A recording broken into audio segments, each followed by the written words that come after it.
Welcome back to the Fantasy Formula with Adam and Rob.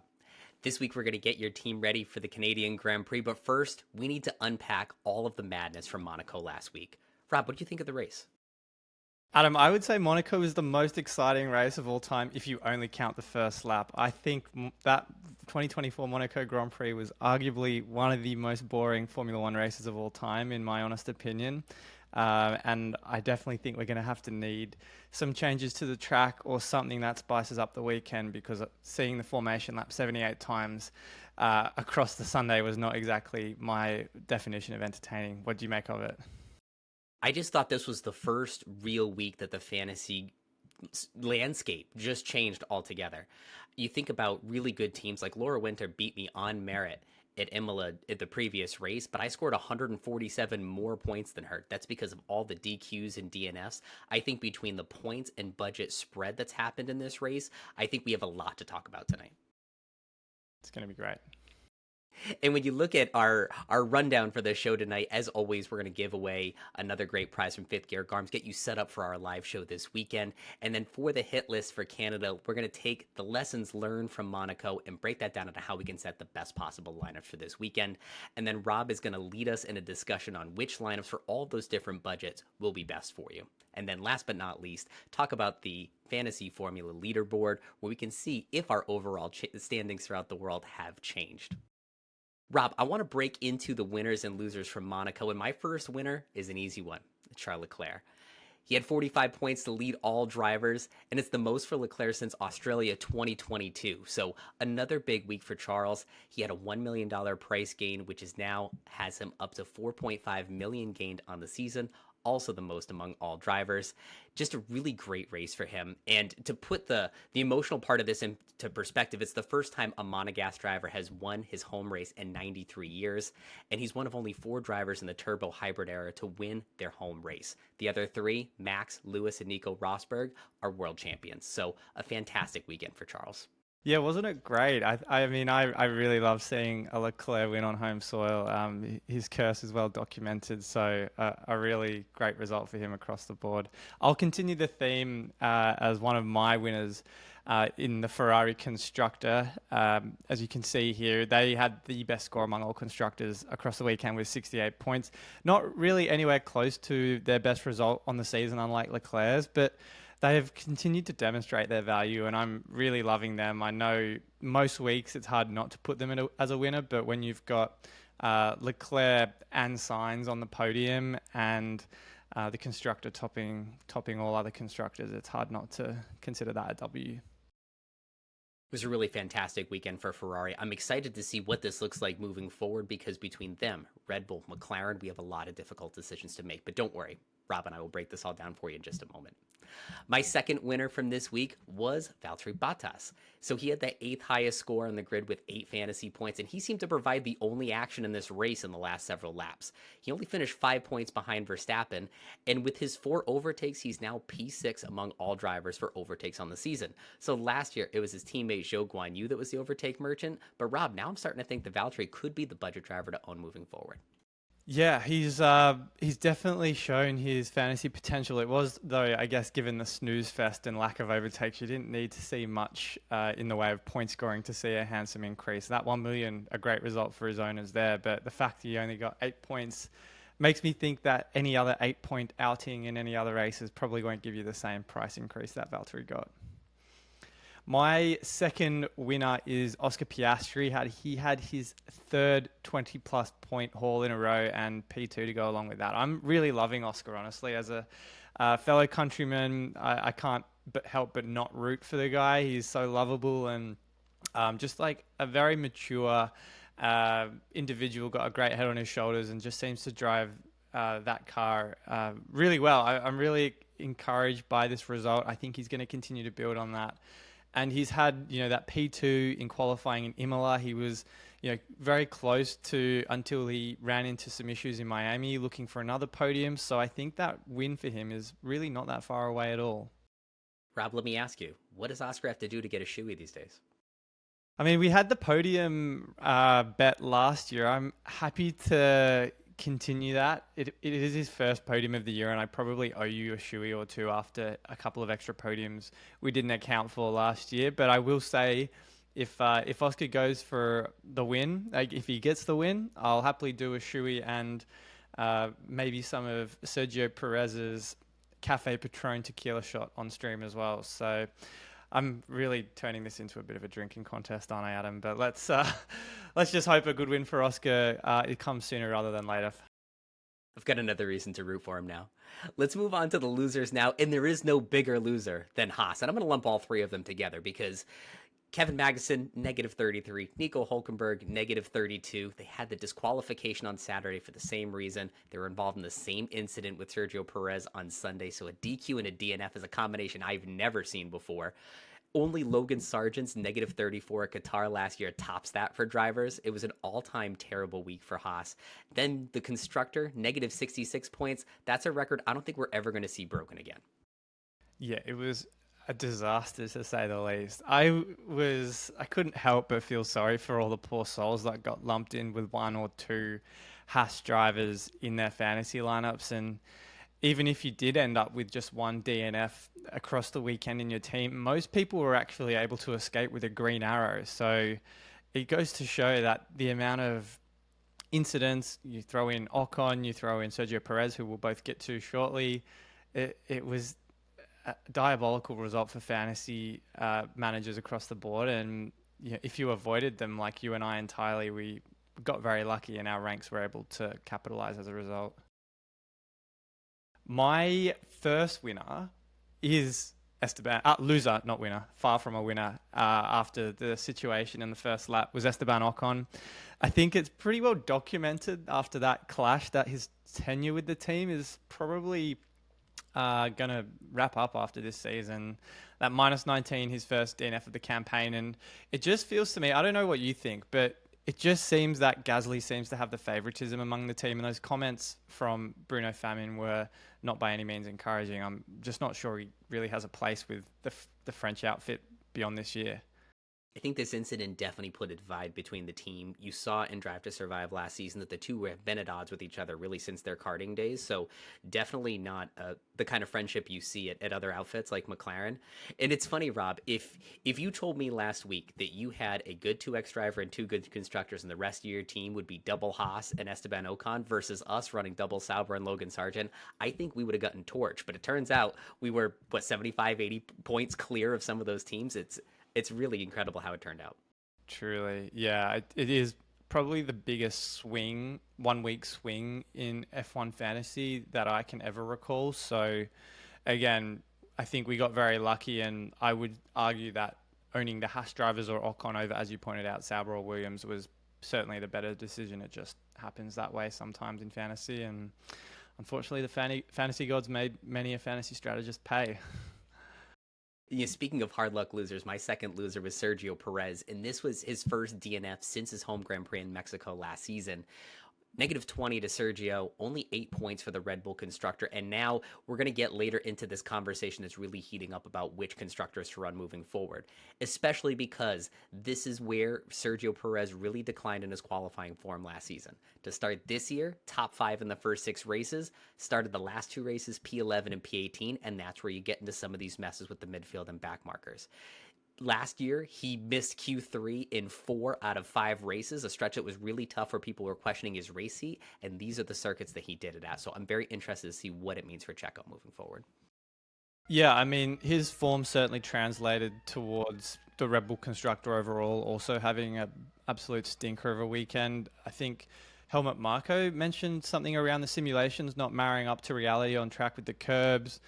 Max seemed to struggle throughout most of free practice. Sergio Perez was really never a factor at all across the entire weekend, and any chance he had of even salvaging maybe a point or two was completely written off with that Haas collision on that first lap. So I think it really, for the next few weeks, makes Red Bull the underdog in terms of fantasy, particularly when we become so reliant on them, even with a bad result, for pit stops, and they still came away with the fastest pit stop in Monaco.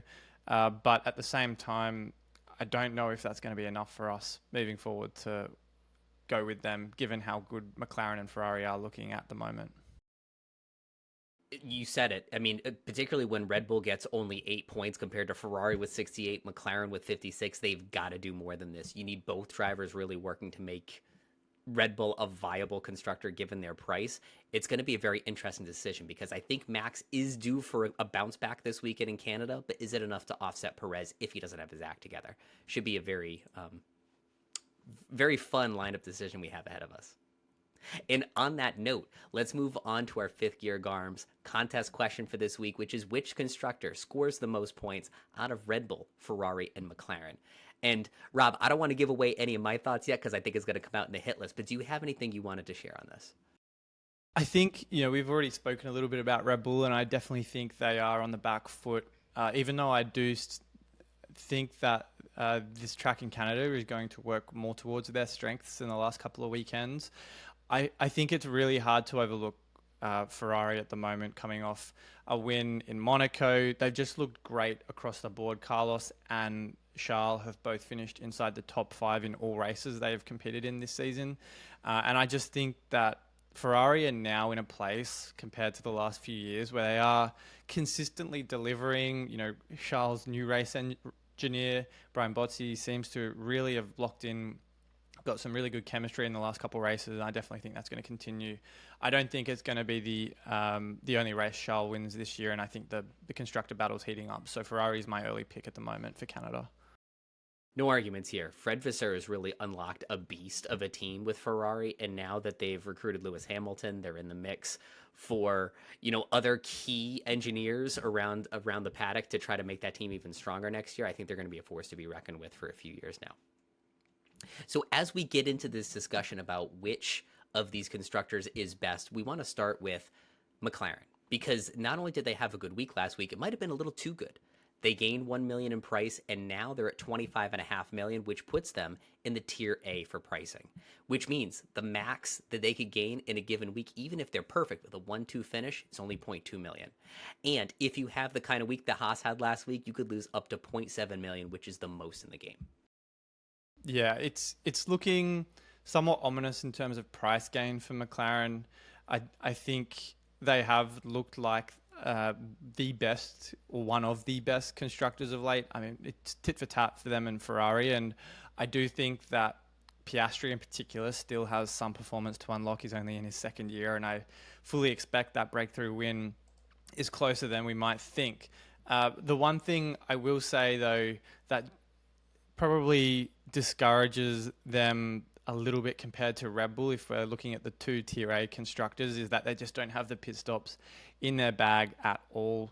McLaren have only had 6 pit stops points this year in Miami and Imola, so it's not by any means in the same stratosphere that Red Bull just consistently deliver. And even if Perez does kind of look around like the bottom half of the top 10 throughout practice in Canada, it might just be enough for me to swing back to them for the time being, because we know how good Max is. You'd have to really see Oscar and Lando running at the top and looking set for a big number of points to really think that they're an absolute lock heading into Canada. I'm of the same opinion. Basically, this move into Tier A means that McLaren isn't a lock the way they were last week. But they're no slouch either. They've scored 40-plus points in 6 of the first 8 races, 60-plus points in the last 3, so they're still very viable. They're looking better at this time of the season than they did last year. I think it was post-Canada that they brought in these upgrades. And Rob, do you want to share why we see Jenson Button on the screen? Because I think you found a very interesting fact about them.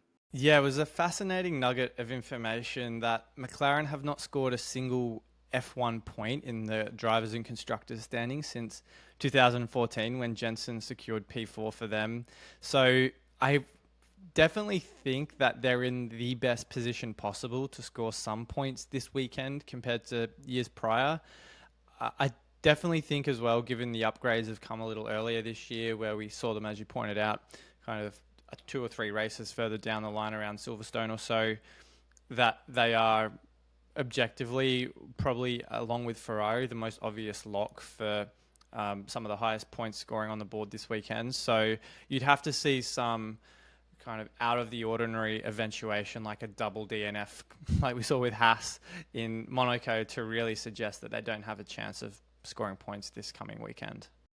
The other big takeaway for me on this is let's not get cute. Even though McLaren's in Tier A, they still carry a much higher upside than any Tier B constructor not named Ferrari. So I would still run them ahead of Aston Martin, ahead of Mercedes. Even though their cost cap gain could potentially be higher, that gap between McLaren and the rest of the field is just too much to give up. Definitely. I think as well, we saw Red Bull have a stinker of a week. They didn't move in price, if I'm not mistaken. And the most, as you can see here, in terms of the max price change in any given week is 0.2 million, which is well shy of that $1 million mark they had in Monaco. So we would really have to see something as significant as DNS for their price to go down 0.7 and drop them back into the B tier. So I don't think, as you've said, there is an obvious pick as they've probably been the last few weeks. So now that we've established McLaren's potential for this week, let's put them head to head against Ferrari and Red Bull. We only have 2 slots on our team, a limited amount of budget. Which ones look the best for this week? And for me, I think Ferrari is the only lock.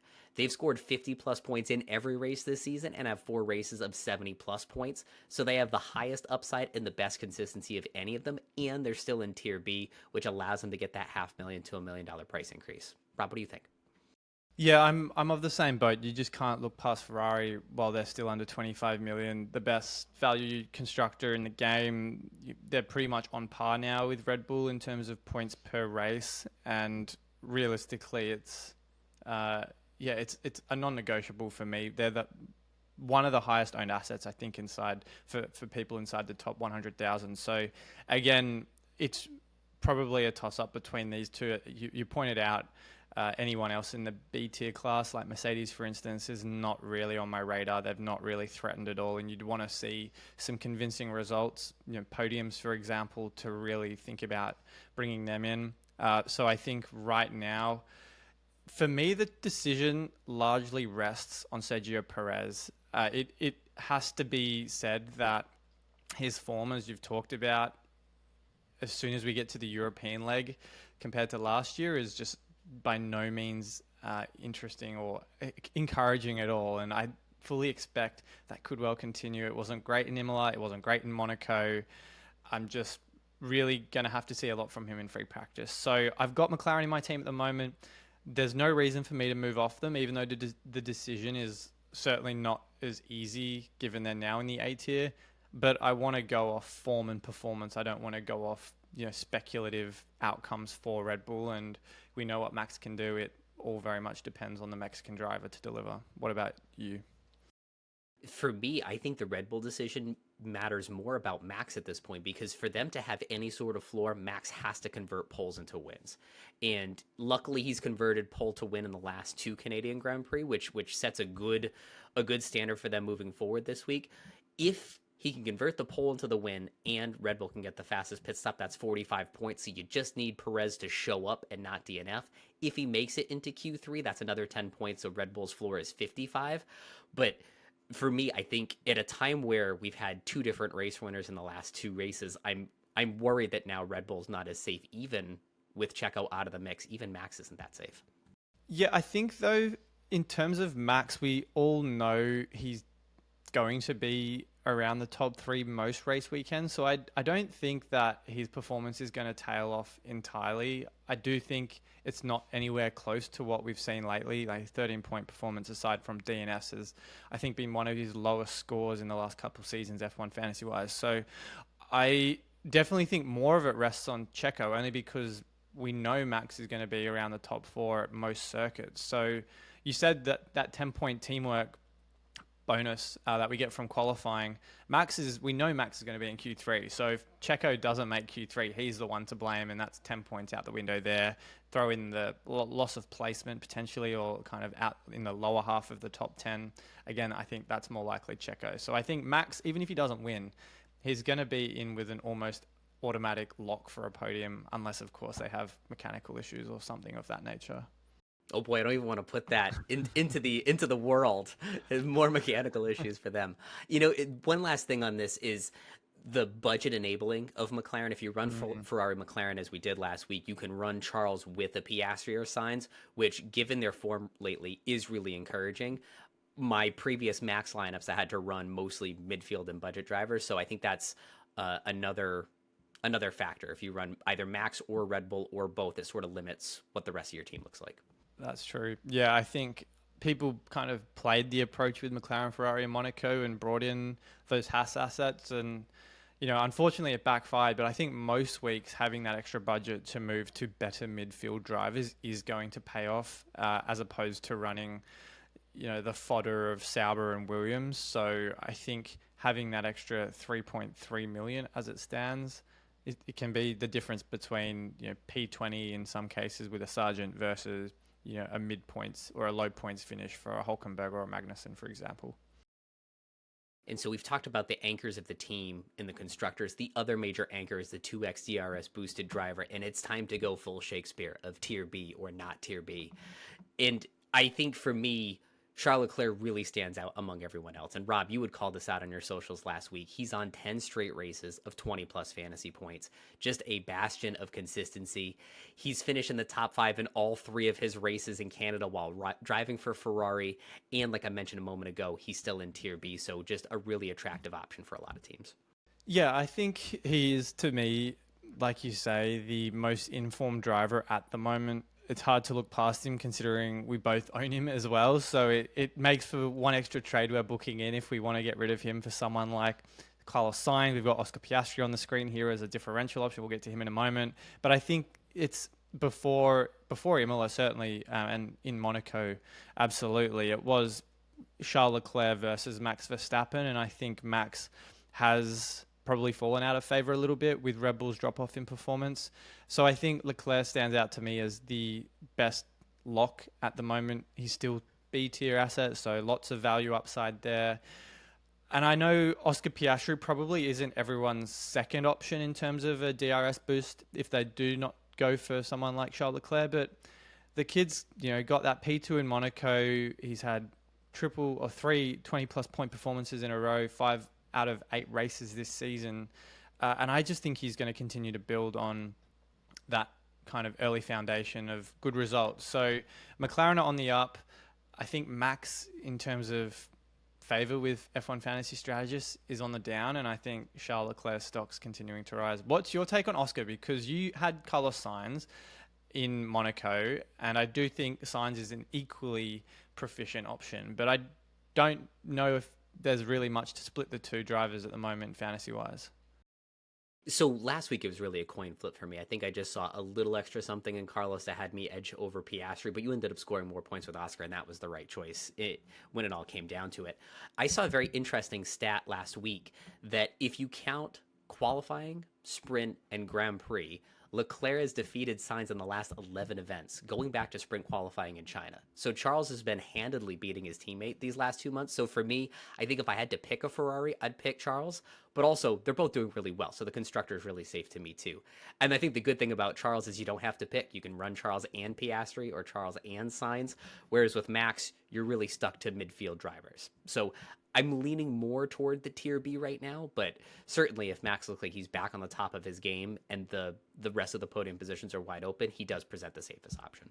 Yeah, definitely. One name we've probably not included in this mix is Lando Norris, and I don't know if we want to spend a great deal of time talking about him, but he had a close to race-winning performance in Imola. He won in Miami. It just so happened that if you don't qualify well in Monaco, you've kind of put yourself on the back foot to make any meaningful impact on the race. And 19 points was probably enough for him to fall by the wayside a little bit. Now that he's also an A-tier asset, I think it's tough for me, given how good Charles looks, to make Lando a viable option as your 2x DRS boost. But there may be people asking, well, what about driver of the day? It's become such an important part of voting and point scoring in F1 fantasy. And, if the fan votes enough to get Lando past some of the other drivers in the top half of the grid, why not give him a shout? It's very close. And you bring up a great point. I think him being in tier A is the only thing that puts me off a little bit. I think if I'm going to make that plunge for a tier A driver and not get the cost cap gains, it's got to be someone with the solid upside of Verstappen. But you make a good point. Lando is leading the grid and driver of the day this year, led the grid and driver of the day last year. So his popularity in and of itself, if he has a top 5 finish, puts him in the mix for the highest scoring driver. So it's all very close. Interesting point here is that Will Buxton has selected the 2X driver that's gone on to win the Grand Prix the last 2 races. So keep a close eye on the weekend warm-up and see who he picks, because that could be our next race winner. Who knows? Who knows? I'm looking forward to that. Although I don't think Will publicizes his picks all that much. So we have to really keep an ear to the ground to see what he goes with. I think he's going to climb the standings a little bit, and then he'll start flashing them out there a bit more. So from the top of the grid to the midfield, there's a driver that I think has some sneaky upside this weekend. And I know he's fallen out of favor with a lot of people, but I think Esteban Ocon has the chance to score a lot of points this week. The big thing is that penalty he incurred from cutting off his teammate, knocking himself out of the race, it was a 10-second penalty, but because of the DNF, it now converts to a 5-place grid drop. So now you have a driver that's consistently qualifying around P10 to P12 that's dropping into the lower and bottom of the grid, and now those overtakes are in play. Yeah, I think that was a terrible outcome in Monaco for him across the board. Mentioned before, obviously, that he earned the ire of the team principal as well. It does sound like his seat at Alpine is in jeopardy for 2025, but I don't think that's really going to affect his race performance in Canada. He came out on Twitter only the other day and said, he's never been a bad teammate. He's fully committed to the team. He wants the best result week in, week out, and obviously pleased for Gasly's result in Monaco to secure points. I think, though, does come with a bit of risk. He is maybe a little brash as a driver, but as you mentioned, Adam, having that slightly further back in the field position to rack up those overtakes, I think that really sets him up nicely. He's not by any means the most overpriced driver. I think at around 9 million or so, it makes him an easy switch in place of maybe a Haas driver, or I think Tsunoda's driving excellently, so I wouldn't really suggest for people to part ways with him. But, I think having that further back position really gives him a bit more upside. And if you can squeeze him in, as you've got on the screen here from you, he's one of the top overtakers this year. So definitely think that's going to continue into Canada at a circuit which does lend itself for certainly a lot more overtakes than the last couple of weeks. Yeah, if you're one of these teams that missed out on some of the big price gains from Monaco, this is a sneaky pick to potentially get 0.5 or a million out of a surprisingly good performance from Esteban. It's a pretty low bar to get at least 0.5 million in the Tier C class, so I think it's an easy way for him to scoop up some value for some of those fantasy strategists. And Rob, that takes us into the FanAmp Picks of the Week. Remember, if you want to win some great prizes, FanAmp runs a Pick'em contest for every single Grand Prix, so enter for your chance to win. This question is, which French driver is going to qualify the highest? I'm so into Charles Leclerc, it can't be anyone but him. What do you think?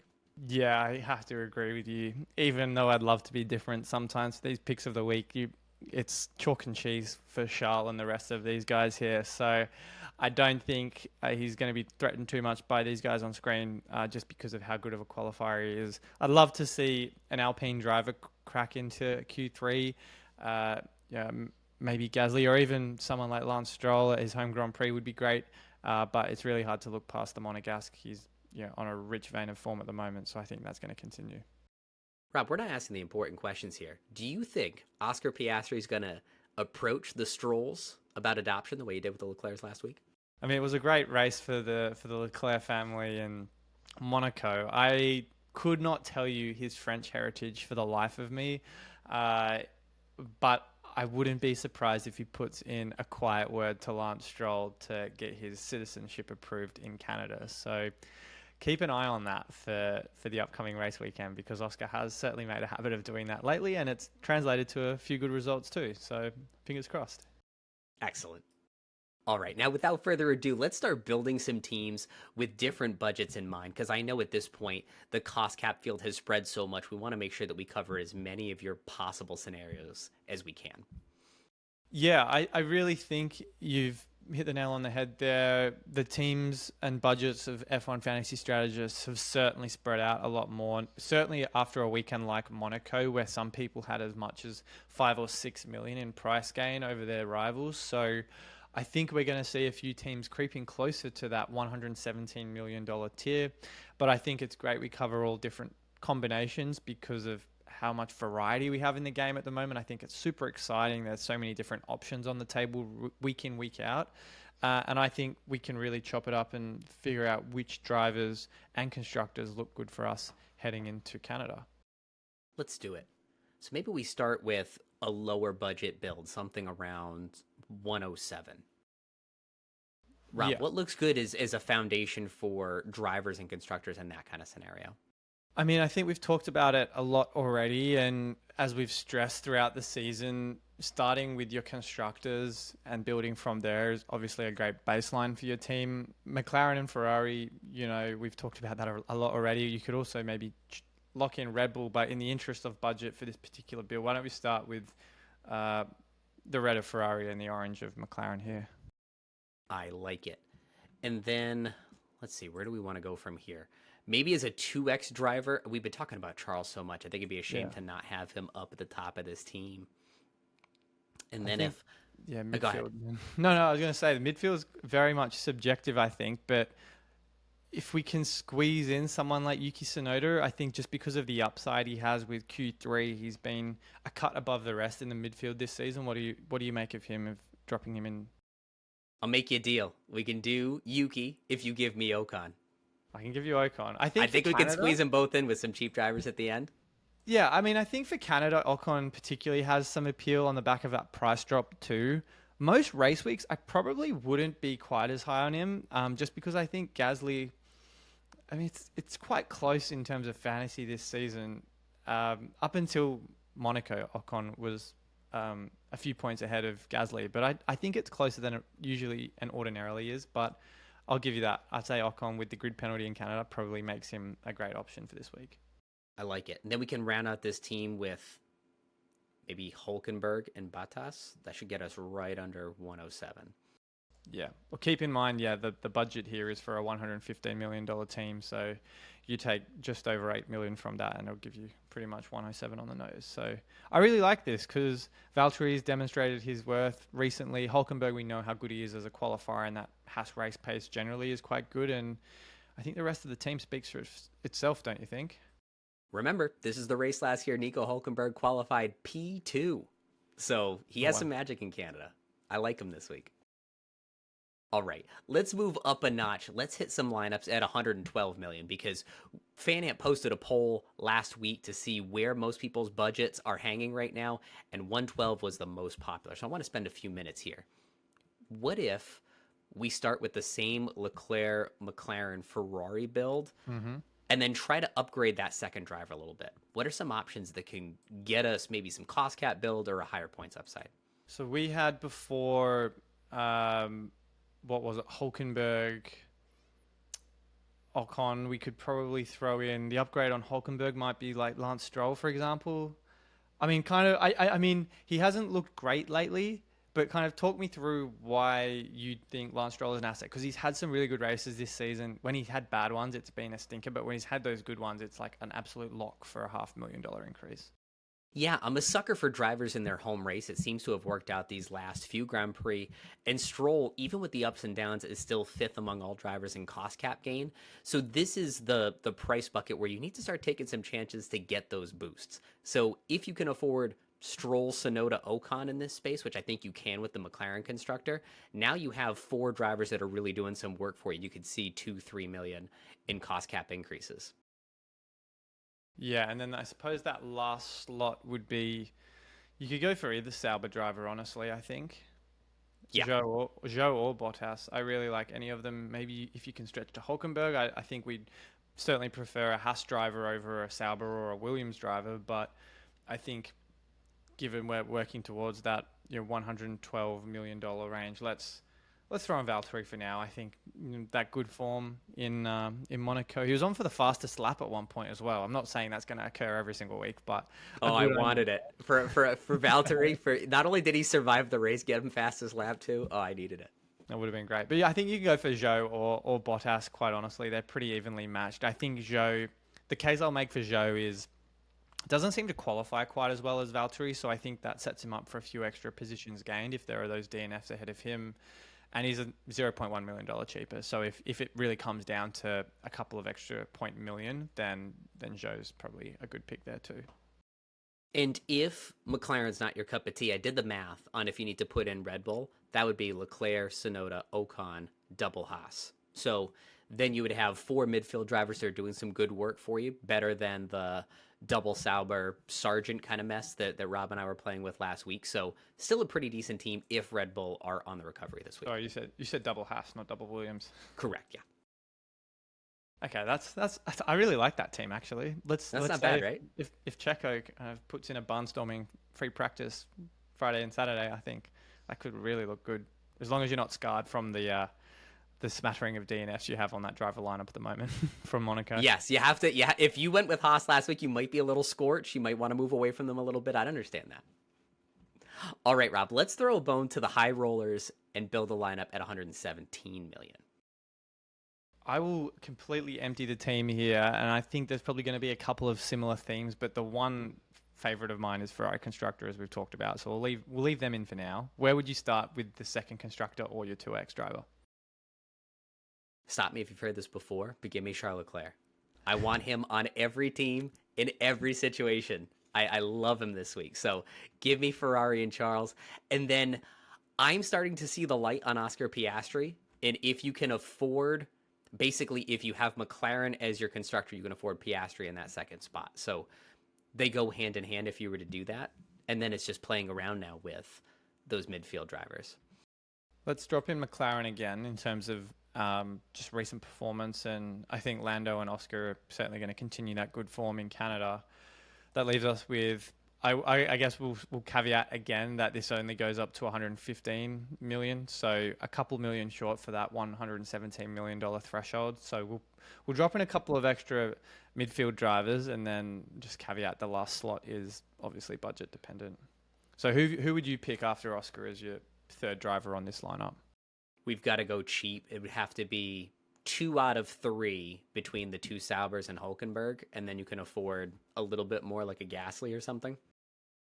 But why don't we go Hülkenberg again? Only because we've kind of spoken a little bit highly of him already with building these teams, and I think he's very reliable. That crash as well in Monaco, it was no fault of his own either. He just seemed to get caught up in the collision. So he's been one of the most reliable and consistent drivers, and I think that qualifying upside, given how good the race pace of that Haas has been this season, I hold him in quite high regard there. So then pick your favorite Sauber. Let's go. I'm going to say Zhou for me. I like it. Weekend. He's due. Yep. And then you're in that Gasly, Albon. If you have a few extra bucks, maybe the Magnussen range. But you can see here, Rob doesn't have the budget for it, neither do I. So you just have to use your imagination for that last spot. Yeah, I think Gasly's great. I really like him. 8.1. I'd probably steer clear of Albon. It just seems like the Williams hasn't really got it at the moment. And particularly given you've got Hülkenberg, you've got Gasly, I'd even probably take some of the Sauber drivers over Albon at the moment as my pick. So I really like Gasly. I think he could be great. And if you're fortunate enough to get to some of these other premium drivers, go for your life. Ocon, Magnussen, take your pick. If you're a Red Bull fan, it would cost you going from Piastri to Alonso, upgrading McLaren to Red Bull. So keep an eye on all of that. Of course, we're going to wait for free practice free, but it's always great to have some speculation. Start letting you know where our minds are headed into our live show this weekend. Definitely. Rob, any final thoughts on lineups or getting ready for Canada?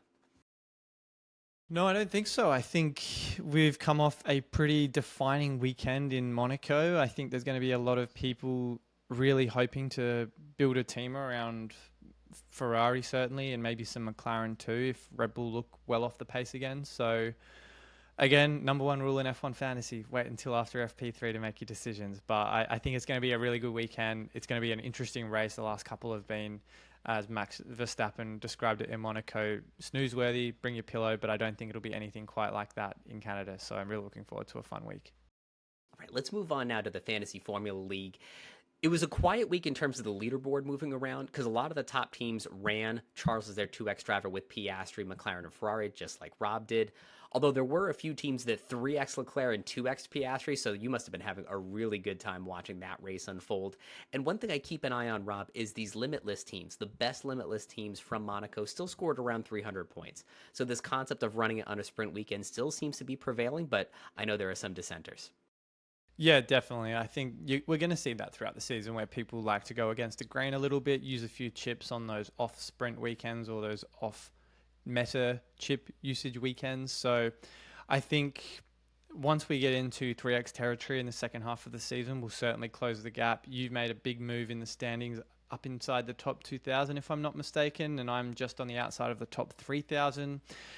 Number one paddock, here I come, is certainly the benchmark for everyone in our league. So we're going to be breathing down Jared's neck in no time, I'm sure, but really looking forward to moving into Canada and the next few races in Europe with some certain strategy in mind.